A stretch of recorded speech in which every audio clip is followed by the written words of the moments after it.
Retrouvez toutes les émissions en podcast sur restless.com. Vous écoutez le bruit.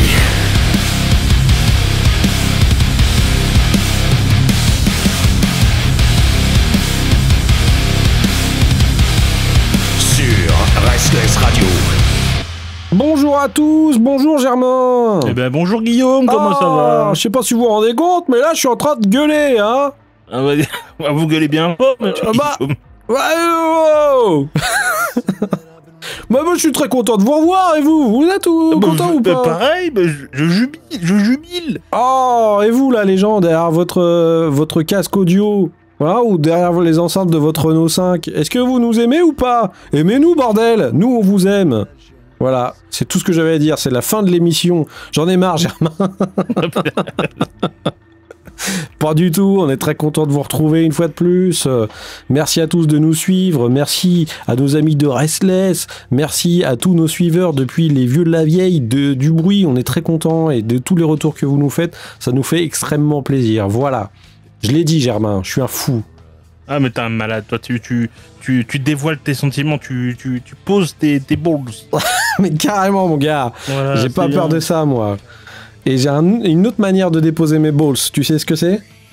Je sais pas. Alors, peut-être que c'est très étrange ce que j'ai dit, je m'en rends compte maintenant. Ouais, c'était un peu étrange. Et bah, c'est de parler musique avec toi, Germain. Ah oui. C'est très masculiniste. Voilà. Ouais. En plus, moi, j'adore ça. Je suis vraiment extrêmement pour ça la plupart du temps. Ah oui. Voilà, moi, je suis un gros macho de merde. Ah oui, oh là là. Ah oui, il n'y a pas plus gros macho que moi. Alors, bah, du coup, je te propose de le faire, mais en parlant d'albums que nous avons choisis, Germain. Donc, on rappelle le concept de l'émission. C'est 2 albums, 2 avis, 2 fois dans le mois. Alors pourquoi vous venez vous plaindre? Vous vous plaignez pas? Ouais, bah c'est ce qu'on va voir. Tout de suite, je passe le générique et puis tout de suite, on passe aux chroniques du bruit, Germain. Voilà, c'est tout. Les chroniques du bruit, c'est tout de suite, maintenant, sur Restless Radio. Ah là, qu'est-ce que j'ai une belle voix, je me casserai la gueule tellement je suis fier de moi.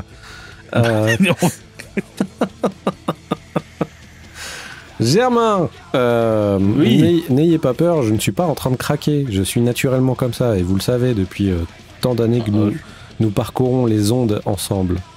Oui, depuis 2011. Quelque chose, ouais, à peu près. Germain, j'ai choisi un album, et je vais certainement t'en parler maintenant. Je suis prêt.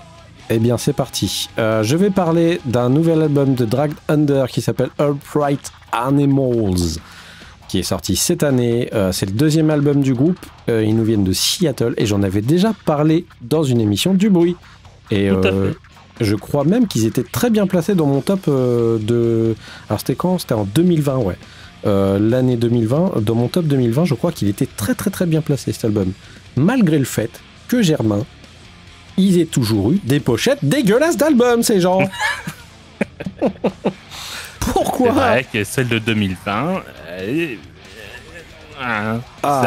disons que c'est fait, c'est du travail local, quoi. Après, je comprends un peu mieux le truc de tout ce que les vieux disent la plupart du temps. Tu sais, il y a un adage qui dit « il faut pas se fier à la pochette de l'album ». Oui. Ouais. Bah là, le pire pour moi étant Extrême, le groupe Extrême. Ah oui, c'est vrai. Pornograffiti, qui est quand même qui est ignoble, qui est horrible. Elle a une pochette horrible. Ouais. Mais après, quand t'écoutes, il y a des très très belles chansons. Donc voilà. Ça a vieilli, mais ça reste excellent. Bah voilà. Bon, du coup, Dragged Under ont remis le couvert avec une pochette plutôt moche, mais ils ont également remis le couvert avec un album qui est plutôt bon et que je suis assez content de retrouver. C'est toujours la même formule chez Dragged Under. Ils ont gardé, on change pas une équipe qui gagne, hein. Ils ont gardé toutes les vibes qu'ils avaient déjà, donc du punk rock survitaminé, de metalcore. Ils ont gardé le même délire qu'avant et je trouve qu'il y a encore plus de sonnance un petit peu Sum 41 dans ce groupe qui en avait déjà avant. Ah, t'as relevé ça aussi peut-être quelque part. Ah oui. Et je trouve qu'il y a aussi pas mal de Rise Against dedans sur certaines phases un peu plus on va dire vénère mais mélodique. Je trouve ça très cool. C'était ce que j'aimais déjà énormément sur The World Is On Your Way, qui était le précédent album que j'ai chopé en vinyle juste après. J'étais très très content d'avoir fait cette découverte, qui sortait un petit peu de nulle part, hein, parce que c'était pas un groupe qu'on connaissait vraiment avant, en fait, Drag Thunder, et je l'avais trouvé comme ça, et du coup je suis le groupe maintenant. Je suis très friand de ce qu'ils font, et le fait qu'ils reviennent avec un nouvel album m'a rempli de joie. Surtout que j'avais un peu peur parce qu'il y a plein d'albums qui se sont mangés le Covid dans la gueule entre deux et qui ont un peu splitté ou qui ont un peu abandonné les idées de faire des nouveaux albums, tout ça.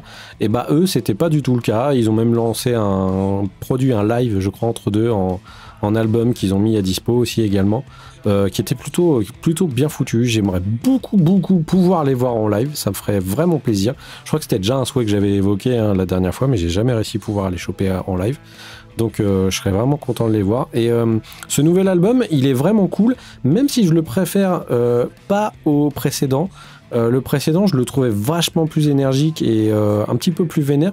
Celui-ci, je le trouve beaucoup plus mélodique. Il y a notamment pas mal de chansons un petit peu plus douces. Voilà. Mais j'étais très content de les retrouver et je trouve qu'il y a toujours des phases très très intelligentes dans ce groupe où ils arrivent à passer d'un style à un autre assez rapidement. Alors ça peut être un peu décontenançant pour beaucoup de personnes parce qu'il y a beaucoup de gens qui aiment pas ça, mais moi je trouve que c'est une petite plus-value dans ce groupe et je suis assez content du résultat. Il y a beaucoup de titres que j'écoute énormément. Crooked Halos qui est un petit peu plus lente que les autres titres. All of Us est vraiment cool. Bright Animal, See You Alive. Il y a vraiment des titres vraiment extrêmement bons. Tout est pas excellent, mais franchement, ça fait vraiment le taf. Et je trouve ça dommage que ce soit pas un groupe qui soit plus connu que ça, parce qu'ils ont vraiment la formule faite pour fonctionner, notamment sur la radio en général. Ils ont une formule très très radio, je trouve. Donc ça pourrait très bien cartonner. Alors, Restless, allez-y, diffusez du Drag Thunder, putain. Tu sais bien que maintenant à la radio on ne passe plus de rock à part chez Restless. Donc, tout à fait. Oh mais tu l'as très bien vendu, c'est incroyable. Hey. Hey. On touche pas d'argent là-dessus, hein, vous le dis. Hein. Non. Donc Germain, pour quoi de mieux que d'écouter un titre pour expliquer au mieux ce que je disais, j'ai choisi un titre qui s'appelle Brainwash Broadcast, qui est avec Spencer Chamberlain du groupe Under Oath que vous connaissez tous normalement. Voilà, c'est avec ce mec qu'ils ont décidé de faire ce titre et c'est le seul featuring de l'album d'ailleurs, donc ils ont plutôt bien choisi, je trouve. Donc voilà, on s'écoute ça tout de suite et puis on en reparle juste après. Germain, c'est parti.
Et voilà, des gens qui ont envie de crier très très fort, Germain.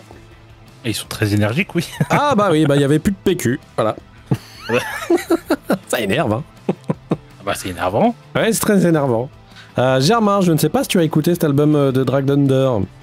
Ah oui, tout à fait, je l'ai écouté et plusieurs fois car j'ai beaucoup aimé. Oh, c'est vrai, tu l'as bien aimé? Ouais, j'ai bien aimé. Alors, c'est vrai que par rapport au précédent, il y a une différence notable, c'est la production. Ouais, c'est beaucoup plus produit que l'album précédent. Ouais. C'est beaucoup moins amateur. Le revers de ça, c'est qu'il y a des morceaux qui sont plus convenus. Ouais. On va dire. Les balades sont un petit peu... Bon, tu fais... Ouais. Ouais, il y en a certains où... non, hein. Mais dans l'ensemble, ça reste un album qui est vraiment très péchu. Ça fait très vieux de dire péchu. Non, remets ton péchu à la mode, Germain. Mais allez, c'est parti sur hashtag péchu. Mais c'est un album... Oui, en effet, comme tu l'as noté tout à l'heure, moi j'entends vraiment beaucoup Sum 41. Hein. Donc ça m'étonne pas que tu aimes. Hein. Là, pour moi, dedans, il y a du Sum 41, mais époque quand le guitariste faisait du heavy metal, quoi. Ouais, voilà, ouais. Donc les meilleurs morceaux de Sum 41, au final. Genre, il y a même un peu de Zebrahead et tout ça. Ah ouais, il y a pas mal de Zebrahead aussi, hein, c'est vrai. Donc forcément, toi t'es dedans. Hein. Enfin, le Zebrahead d'avant. Oui, le Zebrahead d'avant. Ouais. Avec beaucoup de patates, c'est très frais. Et ouais, ça reste un très bon album en vrai. Je trouve ça, et je le préfère au précédent, moi. Ouais, c'est vrai. Ouais. Mais ouais, moi je sais pas, c'est le fait qu'il y ait des fois les balades qui me... Mais en fait, elles sont bien faites quand même. C'est ça que je peux pas non plus... Je peux pas non plus cracher sur le truc, tu vois, me dire ouais, bon, des balades, ok, c'est chiant. Là, il y en a quelques-unes, en fait. C'est pas juste, il y en a une, il y en a quelques-unes, ou des trucs qui commencent vachement plus lentement. Mais je trouve que la prod, comme tu le disais, est hyper bonne, et du coup, ça tient quand même la route et ça fait du bien, quoi. Ouais, ça fonctionne bien. Je pense qu'en effet, la plupart des gens qui les ont connus au début, c'est à ce moment-là où ils vont commencer à perdre des gens parce que ils sont un peu plus lisses que l'album d'avant. Mais je trouve ça mieux fait, quoi. Je trouve ça plus abouti même s'il était très bien, l'album d'avant. Ouais. Mais je trouve que musicalement c'est plus abouti. Ils arrivent à mieux cerner ce qu'ils arrivent à faire ou ce qu'ils veulent faire. Et je trouve que ça marche mieux qu'avant, quoi. Donc c'est un album que j'ai pris plaisir à écouter. Ah bah c'est cool, c'est très très cool. D'autant plus que le fait qu'il soit si énergique et si bien foutu, ça me donne d'autant plus l'envie de les voir en live, parce que à mon avis ça doit être un gros bordel, et j'ai vraiment vraiment hâte de pouvoir trouver une date pour pouvoir aller les voir. Alors vu qu'ils sont pas du coin, ça va être un petit peu compliqué. Vu que c'est des ricains, quand ils vont tourner, si jamais j'arrive à les choper, franchement je vais foncer parce que je ne voudrais pas les rater. Voilà. Germain, du coup je te laisse enchaîner. Donc je rappelle juste le nom de l'album, c'est Upright Animals par Drag Thunder. Voilà, Germain, je te laisse enchaîner du coup. Eh bien, je vais parler d'un groupe qui va encore t'étonner, je pense. Ça m'a étonné, hein. Ouais. De ta part, ça m'a étonné, vraiment. Ouais, c'est normal. Donc le groupe c'est Valley of the Sun. Oh, encore un of the Sun, dis donc. Encore du soleil. L'album c'est The Chariot. C'est du stoner, vraiment du stoner pur, pour le coup. C'est des petits gars qui viennent de l'Ohio. J'adore le nom de cet état. Je pense que je m'y plairais pas parce que ça a l'air d'être des Texans bis, quoi. Mais mais j'aime beaucoup le nom de l'Ohio. Voilà, c'est dit. J'en avais déjà parlé de ce groupe en fait lors de notre calendrier de l'Avent, pour ceux qui s'en rappellent. Exact. Ceux qui étaient déjà avec leur album Old Gods de 2019. En fait, je l'avais beaucoup aimé. Il était assez mystique. Il y avait des sonorités indie, etc. C'était vraiment très intéressant. Pour info, ils sont chez Fozorama, hein, donc c'est quand même pas non plus des guignols. Hein, Truck Fighter, Stray Claude Lan, voilà. C'est pas non plus n'importe qui. Hein. Une bonne usine à tueur, quoi. Hein. Ah, c'est une bonne usine à stoner. Ouais. Une bonne usine à fuzz. Une bonne usine à sable. Ouais, voilà, c'est ça. Ouais, donc comme je disais, c'est un album qui est moins mystique que l'album précédent. C'est rien qu'à la pochette, on dirait vraiment un tatouage de Johnny Hallyday, avec les espèces de panthères là. Voilà. On parle beaucoup des covers, mais on est designer à la base, il faut pas nous en vouloir. Oui, désolé. Voilà. Donc c'est un album qui est plus agressif, qui est plus rentre dedans. Ça va peut-être faire bondir certains aficionados du stoner, mais pour moi, de mon point de vue de noob en stoner, je trouve qu'ils ont une énergie qui se rapproche parfois de Glucifer, et c'est pas du tout une insulte pour moi. Hein, j'aime Non, c'est vachement bien Glucifer. Ou même Hermano, ouais. Beaucoup, je trouve. Et ils ont un espèce de groove qui se rapproche de Karma to Burn, qui est un groupe qu'on aime beaucoup tous les deux. Ouais. Je vous conseille, Karma to Burn, c'est incroyable. Avec un soupçon plus prononcé, donc c'est plus un soupçon, au niveau de la voix, d'Alice in Chains. Alors il faut essayer d'imaginer Alice in Chains qui est mélangé à Hermano et Lucifer, pour ceux qui ont toutes les rêves, quoi. C'est assez bizarre à imaginer, mais quand on l'écoute, c'est très fluide, ça marche très bien. Je vais pas faire un long monologue là-dessus. J'en ai déjà parlé. Si vous avez envie d'écouter, écoutez le calendrier de l'Avent. Mais bien sûr. Et je trouve que c'est un album qui s'écoute fort avec une bière. Pour ceux qui peuvent boire de la bière. Voilà. Et le morceau que j'ai choisi, c'est Devil I've Become. Et on écoute ça.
Voilà, c'était Valley of the Sun avec David Beckham.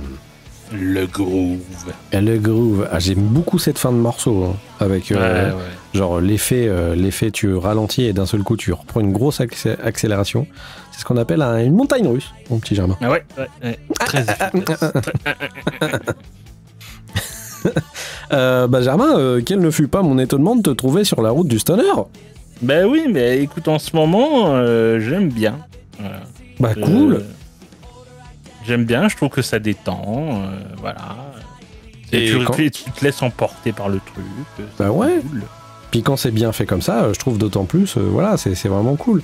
Je suis content parce que c'est un album que moi j'avais déjà dans mes guêtres, que j'écoutais déjà. Oh. Mais oui, bien sûr, parce que moi j'aime beaucoup le stoner, j'en écoutais énormément. Mais j'étais hyper étonné de me rendre compte que voilà, toi t'avais choisi ça et je me dis c'est marrant. Germain choisit rarement du stoner, hein, sachez-le. Ouais. Donc c'était vraiment cool et ouais, c'est un album que j'aime beaucoup aussi également, qui a en plus le mérite d'avoir toujours la même énergie du début jusqu'à la fin de l'album. Et ça c'est vraiment très très cool. Et c'est un album que j'aime beaucoup et toutes les rêves que tu as donné, je ne fais que plus soyer parce que j'ai l'impression que notamment le côté Alice in Chains, hein, ça tu peux pas le... Ah, ça va être difficile. Hein, tu peux pas passer à côté au niveau de la voix. Et ce qui est bien, c'est qu'en plus tu as vraiment la prod à la stoner où sa voix est vachement mise en retrait et le plus important ça reste quand même les guitares. C'est vraiment... Le groove, le riff quoi. Ah ouais, c'est hyper bien foutu, c'est trop cool. Moi j'adore ce genre d'album, donc je ne fais que mettre un plus 1 à votre chronique, mon cher Germain. Eh bien, super. Voilà. Écoute, j'ai pas vraiment grand chose à rajouter dessus, vu que c'est un album que j'ai pas mal écouté également, et que j'aime beaucoup. Je pense que cela suffit amplement. Voilà. Et c'est déjà très bien. Oui, merci beaucoup. Est-ce que tu as quelque chose à rajouter sur le groupe ou c'est ok? Mais non, allez tout écouter. L'album d'avant aussi, Old Gods, est vraiment incroyable. Il est moins rentre dedans, mais il est tout aussi incroyable. Voilà. Ouais, il était un peu plus sombre. Hein. Il y avait des trucs qui tournaient un petit peu plus au niveau des basses, je m'en rappelle. Ouais. Il était vraiment excellent aussi également, ouais, en effet. Donc je rappelle le nom de l'album qui s'appelle The Chariot par Valley of the Sun. Voilà. Germain, comme d'habitude, on a sélectionné un morceau de fin, donc restez avec nous. Mais d'abord, on le rappelle, vous pouvez nous retrouver sur restless.com pour retrouver toutes les émissions, mais également sur toutes les plateformes de podcast qui existent dans ce monde. Vous pouvez nous retrouver sur Twitter, le Bruit Podcast, sur le Twitter de Restless, où ils communiquent aussi la plupart du temps quand ils diffusent les émissions, et les podcasts sur Restless Radio. Et bien sûr, le Discord de Restless si vous voulez nous retrouver et causer un brin avec nous. Voilà, on leur fait des gros bisous comme d'habitude. Vous êtes le sang de la veine. Germain, je te laisse parler du morceau que tu as choisi pour la fin de cet épisode. Ouais, j'ai choisi un morceau du groupe The Intersphere. Le morceau s'appelle Man on the Moon. Man on the Moon. On the Moon. On the Moon. Pour la raison simple, c'est qu'ils sont trop peu connus. C'est triste. Au même titre que le groupe de qui ils sont le plus proches, et c'est difficilement esquivable. Voilà. C'est The Deer Hunter, et je suis un fan de Deer Hunter. Je parlerai certainement du dernier album, il y a des choses à dire dessus.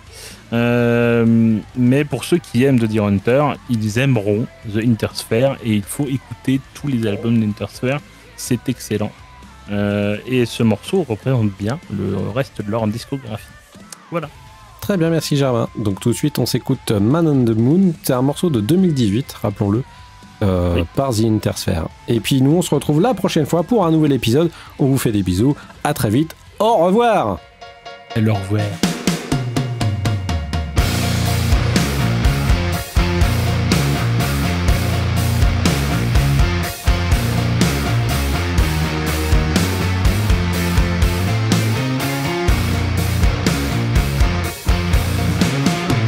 Is this all you ever wanted? To swim in the plastic sea?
Retrouvez toutes les émissions en podcast sur Restless.com.